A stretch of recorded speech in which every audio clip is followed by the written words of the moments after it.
Bismillahirrahmanirrahim. Assalamualaikum warahmatullahi wabarakatuh. Alhamdulillahi rabbil alamin. Wassalatu wassalamu ala rasulillahil karim Sayyidina Muhammadinil amin wa ala alihi wa sahbihi ajma'in wa ba'd. Yang kami hormati seluruh keluarga besar Kementerian Pertahanan Republik Indonesia, terkhusus Bapak Menteri Pertahanan Letnan Jenderal TNI Purnawirawan Prabowo Subianto, Wakil Menteri Pertahanan Bapak Letnan Jenderal TNI Muhammad Herindra, dan seluruh keluarga besar Kementerian Pertahanan yang terhubung lewat pengajian daring kali ini. Izinkan kami mengawali dengan bermohon kepada Allah Subhanahu wa Ta'ala. Semoga seluruh kita senantiasa dimuliakan dan diberikan bimbingan terbaik yang memudahkan seluruh tugas yang diamanahkan kepada kita untuk dijalani, sehingga berpeluang meraih kemuliaan dan rahmat Allah Subhanahu wa Ta'ala. Sesi kali ini kita akan coba batasi pembahasan terkait hikmah-hikmah utama dalam peristiwa Isra Mi'raj serta implementasinya dalam rangka penunaian tugas kita berkehidupan, baik dalam konteks kehidupan dunia ataupun dalam rangka pengabdian dan penyembahan kita terhadap Allah Subhanahu wa Ta'ala.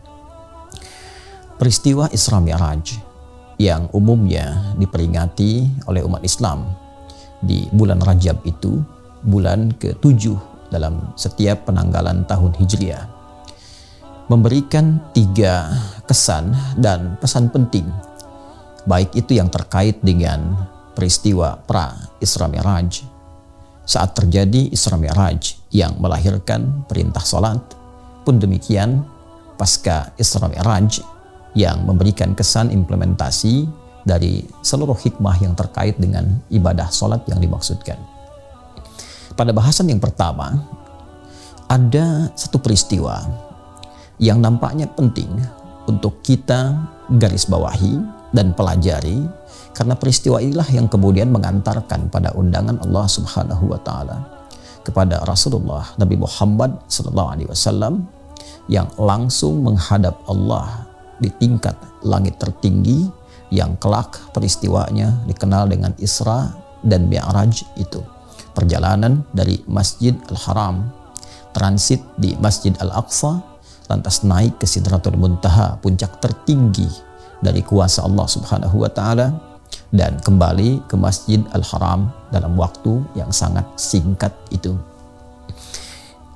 Peristiwa ini didasari dari aktivitas dakwah Nabi SAW yang mencoba meluaskan risalah dakwah ini dari wilayah Mekah ke Taif. Taif dikenal satu dari 3 bagian wilayah yang masuk dalam lokasi Hijaz.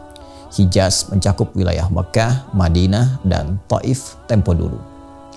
Saat tiba di Taif ini, Nabi yang dikawal, ditemani oleh sahabat sekaligus juga anak angkat beliau, yaitu Zaid bin Harithah, ternyata mendapati situasi objek dakwah masyarakat Taif yang tidak memberikan respon positif kepada beliau, dan bahkan menghadirkan sikap-sikap antipatif terhadap ajakan Nabi SAW, walaupun disampaikan dengan cara yang lembut, argumentatif, penuh kasih sayang, namun ternyata itu belum dapat meluluhkan hati orang-orang Taif pada masa itu, namun mendapatkan reaksi yang negatif, bahkan cenderung melukai. Tercatat dalam sejarah bahwa Nabi SAW dan sahabat beliau sekaligus anak angkat beliau, Zaid bin Harithah, mendapatkan bukan sekedar respon cacian, tapi juga lemparan batu yang cenderung melukai. Nabi tercatat juga sempat berdarah. Zaid juga menjadi tameng bagi Rasulullah SAW, yang kemudian keduanya memutuskan untuk menghindar sementara waktu, beristirahat, dan dalam istirahat inilah kemudian terlahir kesan dan hikmah dalam yang mengantarkan pada peristiwa Isra Mi'raj dan memberikan pesan serta hikmah yang kuat kepada kita untuk bisa mempelajarinya. Dalam masa tenggang istirahat ini, Nabi Muhammad SAW didatangi oleh malaikat penjaga dua bukit di Taif ini, yang dengan geram kemudian menyampaikan kepada Rasulullah, karena memang memiliki tugas tertentu di antara sekian banyak malaikat, dan menyampaikan, "Ya Rasulullah, wahai Rasulullah sallallahu alaihi wasallam, jika engkau berkehendak, angkat tanganmu ke langit, mohonkan kepada Allah Subhanahu wa taala agar aku bisa menunaikan tugas dengan mengangkat dua bukit di Taif itu dan menghimpit seluruh orang-orang yang tadi melukai engkau." Bukan sekedar menolak risalah, tapi melukai Rasulullah SAW yang memang sangat viral, bukan hanya di bumi tapi di langit sebagai kekasih Allah Subhanahu wa taala. Anda punya anak yang terkasih dilukai, Anda merespon boleh jadi dengan amarah. Ada kekasih Allah dilukai, malaikat yang bertugas pun ya datang untuk menyampaikan, jika engkau berkenan angkat tanganmu, mohon kepada Allah, maka dengan itu aku angkat dua bukit Taif untuk menghimpit mereka semua. Namun apa yang terjadi?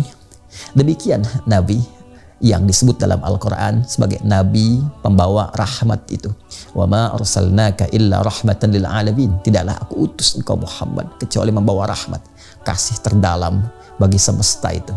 Nabi yang disebut dalam Al-Quran punya jiwa perasa yang tinggi, merasakan keadaan orang-orang di sekitarnya. Demikian dilukiskan di surah At-Taubah itu.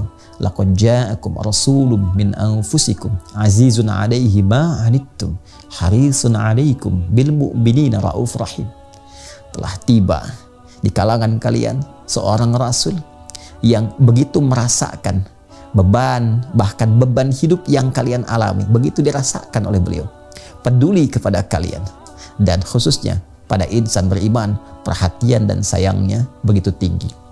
Nabi merespon tawaran malaikat itu untuk menunaikan tugasnya dengan mengatakan, "La, tidak perlu merespon satu tindakan yang keras dengan tindakan yang keras lagi. Tapi yang diperlukan adalah melihat apa sebab mereka bersikap demikian. Apa yang mendasari mereka bertindak demikian?" Nabi mengatakan, "Fa innahum qaumun la ya'lamun." Mereka itu bersikap karena tidak tahu saja. Mereka memberikan reaksi demikian karena tidak ada pengetahuan yang menjadikan dasar bagi mereka untuk bersikap, karena tidak tahu tentang Islam itu. Karena belum mengerti tentang Islam, maka mereka bersikap dari informasi awal yang sampai kepada mereka saja. Boleh jadi ada hoax yang pertama kali datang. Boleh jadi ada kesan-kesan negatif yang pertama kali ditampilkan sehingga tidak mengenal Islam dengan seutuhnya. Kalimat yang Nabi sampaikan ini tidak. Fa innahum qaumun la ya'lamun. Mereka hanya belum tahu saja, belum mengerti saja. Lantas disusulkan oleh beliau, aku berharap kelak ketika ada kesadaran penuh pada diri mereka. Mungkin bukan sekarang, tapi di masa yang akan datang akan tiba orang-orang Taif ini, generasi-generasi mendatang, lelakinya, perempuannya, anak-anaknya, tua muda, mereka justru akan datang dengan beriman dan memberikan kontribusi positif terhadap nilai-nilai keislaman. Lalu beliau berdoa, "Ilahi, ila man takiluni." Ya Allah, kepada siapa lagi dan kemana lagi Engkau akan tugaskan aku untuk meneruskan risalah dakwah ini? Aila qaribin yu'limuni am ila ba'idin yu'dhini. Apakah tempatnya masih dekat setelah ini Engkau menugaskan aku berdakwah, tempatnya masih dekat dari sini dan di situ pun aku akan dilukai lagi? Atau jaraknya masih jauh dan ketika tiba di sana pun aku akan diganggu lagi? Maka Nabi mengatakan, fa innani la ubali. Aku tak peduli dengan semua rasa sakit yang diderita itu, dengan cacian, makian, lemparan, sepanjang engkau ridha kepadaku ya arhamar rahimin, sepanjang engkau ridha kepadaku. Kalimat yang diungkapkan Nabi ini begitu menggetarkan aras luar biasa, dan dari sinilah kemudian muncul undangan langsung dari Allah Subhanahu wa taala melalui peristiwa yang dikenal dengan Isra dan Mi'raj. Undangan yang mengantarkan Nabi SAW kepada tempat tertinggi Sidratul Muntaha dalam kuasa Allah Subhanahu wa taala untuk menerima bukan sekedar ridha, tapi juga satu perintah yang berupa hadiah bagi Nabi dan umatnya tercinta. Saudara hadirin sekalian, apa hikmah yang bisa kita gali dari peristiwa pengantar pada Isra Mi'raj ini?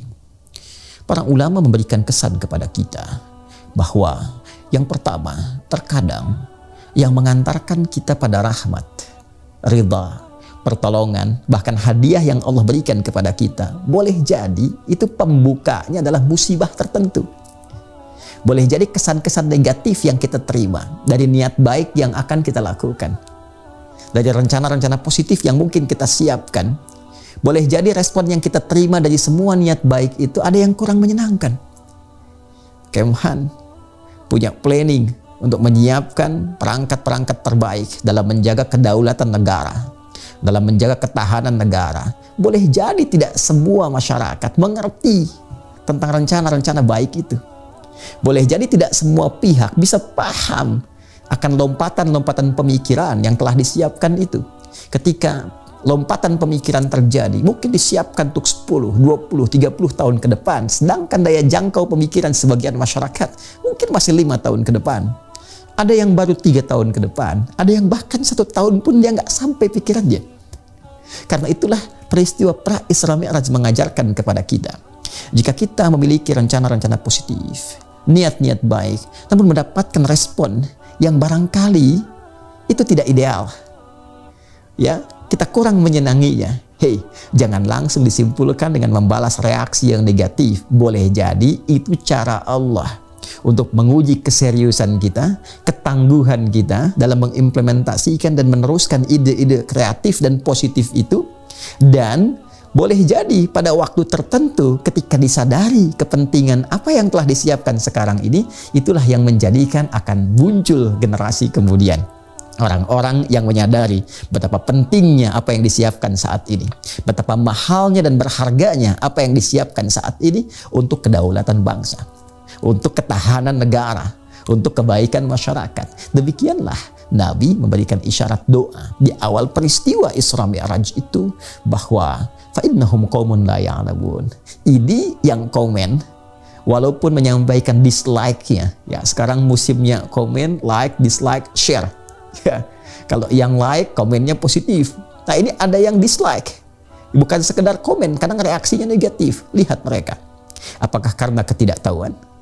Atau karena, ya mungkin boleh jadi misi-misi tertentu? Ya, maka secara proporsional direspon sesuai dengan respon-respon yang selaras dengan kepentingan objeknya. Boleh jadi ketika mereka menyadari ada hadiah terindah yang diberikan untuk mereka, seperti Allah menghadiahkan salat yang memiliki hikmah dan pesan-pesan mendalam, bukan hanya bagi Nabi Muhammad tapi juga untuk seluruh umat Nabi Muhammad SAW sampai berakhir dalam berkehidupan.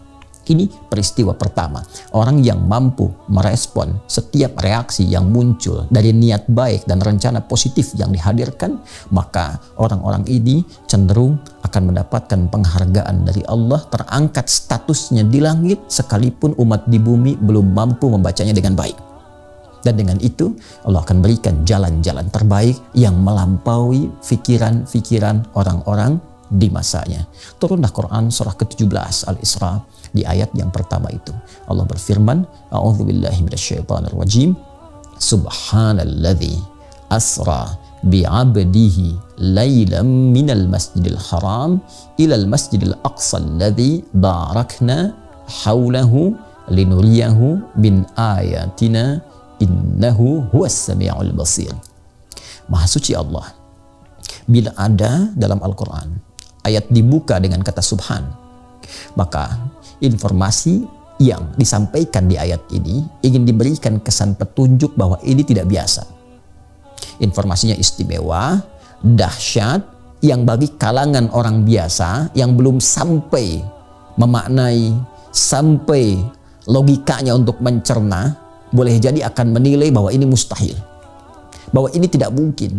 Sehingga dari sifat keterbatasan akal yang mengatakan mustahil itu, mungkin boleh jadi akan menuduh Tuhan itu, mungkin menuduh Allah itu dengan yang tidak-tidak. Kemudian meragukan tentang kebenaran risalah Islam. Ketika ada seseorang yang mungkin memberikan kesan meragukan risalah Islam dan menyematkan sesuatu yang tidak sesuai dengan kebesaran Allah, maka di dalam bahasa Al-Quran untuk menepis semua itu diturunkanlah diksi menggunakan kata subhan. Ya, kata subhanallah diturunkan untuk bisa menepis segala bentuk dugaan yang tidak sesuai dengan keagungan dan kebesaran Allah Subhanahu wa taala. Subhanallah, maha suci Allah yang kuasanya melebihi dari apa yang dibayangkan oleh manusia, yang kemampuannya tak punya batas dari segala pendekatan yang dilakukan oleh manusia. Asra bi'abdihi lailam minal masjidil haram ilal masjidil aqsa. Dan di antara kuasa itu Allah memperjalankan Nabi Muhammad SAW, hambanya. Nah, ini penting untuk kita garis bawahi. Diisrakannya Nabi Muhammad diberikan hadiah berupa Isra dan Mi'raj itu, diksi yang digunakan bukan menggunakan bentuk Nabi. Allah tidak mengatakan subhanalladzi asra binabiyhi. Bukan dalam bentuk Rasul. Allah tidak mengatakan subhanalladzi asra birasulihi, tapi bi'abdihi, terhadap hambanya. Ini memberikan kesan bahwa siapapun hamba-hamba Allah yang mampu meneladani kehidupan perilaku Nabi Muhammad SAW, yang menghambakan diri kepada Allah dengan paripurna, yang beribadah dengan paripurna, berprasangka baik, berakhlak baik, maka berpotensi mendapatkan perhatian dan apresiasi dari Allah sesuai dengan porsi amal kehambaannya. Bila Nabi Muhammad karena tingkatnya tinggi diundang ke Sidratul Muntaha, maka kita sebagai hamba biasa yang bukan Nabi, bukan Rasul, mungkin tingkatnya ya tidak akan sampai ke level itu, tapi keutamaannya akan melebihi hamba-hamba yang lainnya. Boleh jadi dengan kedudukan, boleh jadi dengan harta benda, dengan pengetahuan, atau apresiasi yang lahir di sekitaran hamba atau orang-orang di sekitaran kita. Lailam minal masjidil haram ilal masjidil aqsa. Peristiwa pertama Isra dari Masjidil Haram di Mekah, Saudi kini, ilal masjidil aqsa, di Masjid Al-Aqsa, wilayah Palestina sekarang. Ya, Anda bisa bayangkan ya, jangan dicitrakan bahwa kondisi Masjidil Haram itu sekarang, Palestina sekarang, yang bisa dijangkau ya sekian jam dengan pesawat. Kita bawa citranya ke masa lalu sehingga tidak terjadi landscape-nya yang keliru, ya, menarik. Orang mengatakan cultural fallacy, ya, gagal dalam menempatkan kultur dan pemahaman. Ya, mindset di masa lalu dibaca dengan sekarang, itu keliru. Ya, bawa ke citra masa lalu, bagaimana orang-orang saat itu menempuh perjalanan dari Masjidil Haram di Mekah, Saudi kini, ya, ke Masjidil Aqsa di Palestina. Biasanya berangkat tuh pakai unta kendaraannya atau kuda, berbulan-bulan, waktunya lama, kan? Apa yang mustahil dikerjakan pada masa itu oleh orang-orang di sekitarnya karena perangkatnya tidak memadai, maka Allah mengatakan bagi Allah itu mudah, melampaui kuasa orang-orang, melampaui kuasa manusia yang mengatakan mustahil. Kata Allah, berangkat. Ya, dengan kendaraan tertentu yang disiapkan, dengan kuasa Allah berangkat. Dan bukan hanya itu, kalau ada orang mengatakan mungkin bisa ditempuh oleh sekian banyak orang, ya, sekarang naik ke langit, ke tingkat yang paling tinggi. Dan peristiwa itu hanya berlangsung semalam saja, diberkahi sekitarannya, naik ke atas Sidratul Muntaha sampai turun kembali hanya sepertiga malam saja, sepertiga malam. Nah, yang menarik dalam ayat ini, Allah memberikan kesan di ujungnya, linuriyahu min ayatina innahu huwas samiul basir. Peristiwa Isra dan Mi'raj ini kami tujukan, kata Allah, untuk memberikan tanda-tanda kekuasaan yang mampu mendekatkan seorang hamba dengan Allah, dan dialah yang maha mendengar dan mengamati semua yang mengambil respon ini.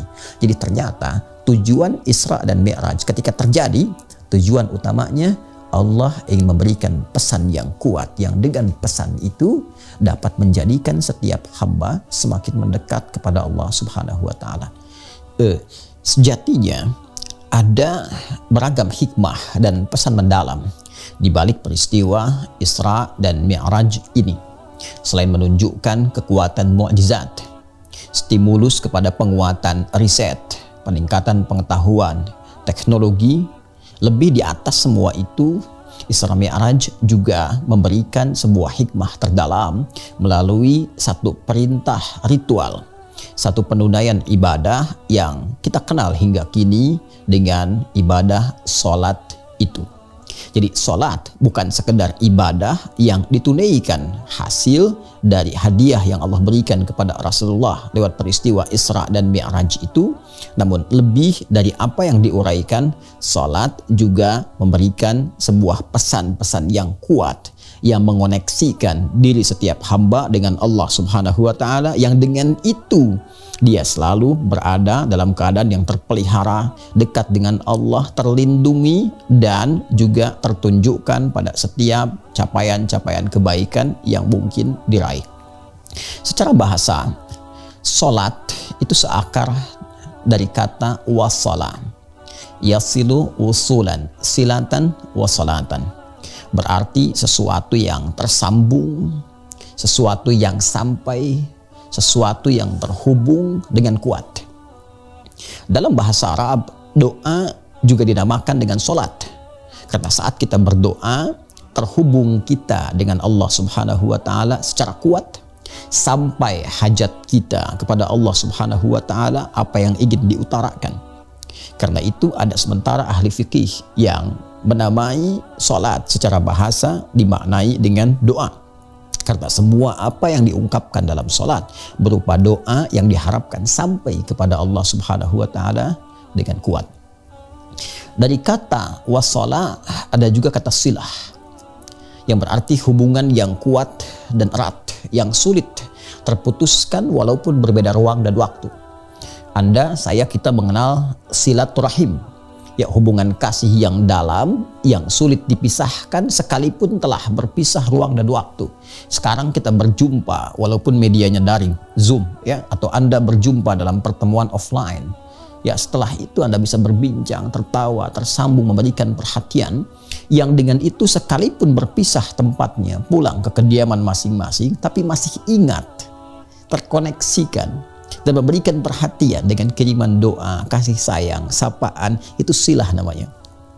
Ibadah yang melatih kita untuk selalu terkoneksi dengan Allah dalam setiap keadaan, baik dalam keadaan berdiri, bertugas, duduk, berbaring, setiap aktivitas yang dikerjakan, melatih kita untuk terhubung, ya, continue, terkoneksikan dengan Allah Subhanahu wa taala, itu yang disebut dengan salat. Ini ternyata perintah salat itu bukan hanya sekedar memberikan perintah berupa ibadah yang ditunaikan secara formal dalam bentuk ritual yang diatur waktunya, caranya, kemudian bahkan dari mulai kriterianya, tertibnya, rukunnya, syaratnya, itu semua ternyata dalam rangka mengoneksikan diri kita dengan Allah supaya terhubung. Apa manfaatnya keadaan terhubung dengan Allah ini? Maka diterangkanlah kemudian implementasi dari hikmah keterhubungan hamba dengan Rabb ini di dalam turunan ayat-ayat Al-Quran. 1. Quran surah ke-29 Al-Ankabut di ayat ke-45. Allah menyampaikan innas salata tanha 'anil fahsya wal munkar. Orang-orang yang mampu menunaikan salat dengan benar, yang mengoneksikan keadaan jiwanya, dirinya sepenuhnya terhubung dengan Allah, maka keterhubungan ini menjadikan dia terjaga, kata Allah, dari berbagai perilaku-perilaku yang menyimpang, sumber-sumber keburukan. Allah itu kan maha baik, maha sempurna, maha mulia, nggak ada celah. Maka setiap orang yang terhubung dengan yang maha baik sudah pasti akan mendapatkan percikan kebaikannya, terjaga dalam kemuliaan, terbebas dari celah. Sumber keburukan itu hanya dua. Kalau bukan fahsya, keburukan yang bersumber dari syahwat, ya, LGBT, pornografi, porno aksi, kata-kata jorok, kotor, itu fahsya. Kebongkaran hal yang ditolak, diingkari oleh hati, sumbernya nafsu perut dan akal. Korupsi, kolusi, ya, penipuan, perampokan, dan semacamnya itu mungkar. Jadi kalau orang terhubung dengan Tuhan, terhubung dengan Allah, kata Allah dia akan terjaga itu, ya, terjauh dari perbuatan demikian.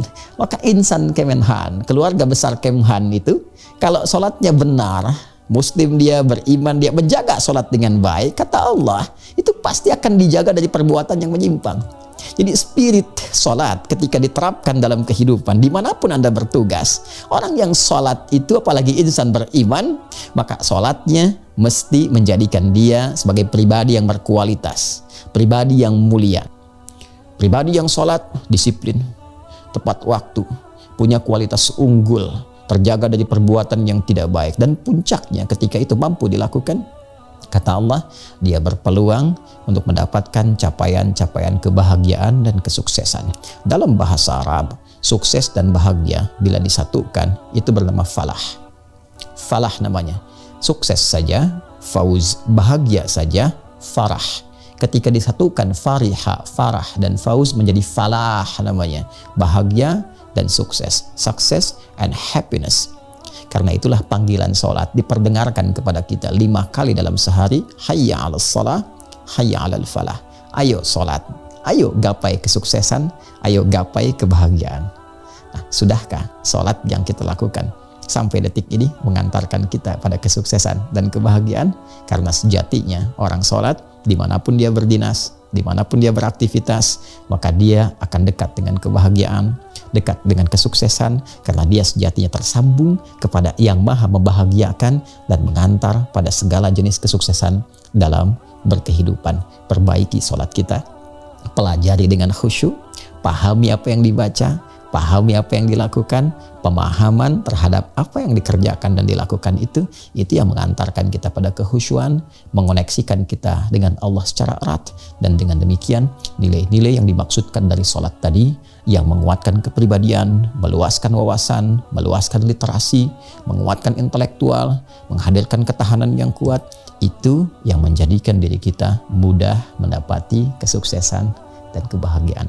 Betapa banyak mungkin yang bisa diurai dari perbincangan kita tentang hikmah Isra Mi'raj, khususnya manfaat dari sholat yang Allah perintahkan kepada kita.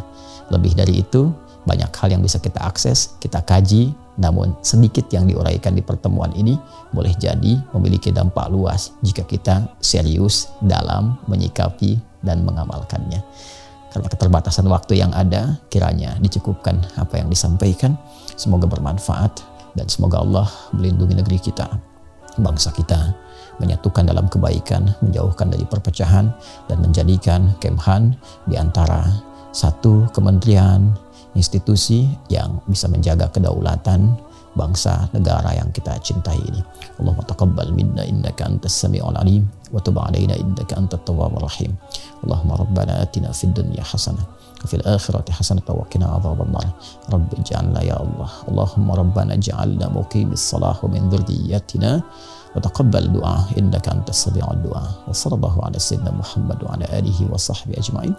Wa akhiru da'wana subhanakallahumma wa bihamdika asyhadu an la ilaha illa anta nastaghfiruka wa natubu ilaik. Walhamdulillahi rabbil alamin. Wassalamualaikum warahmatullahi wabarakatuh.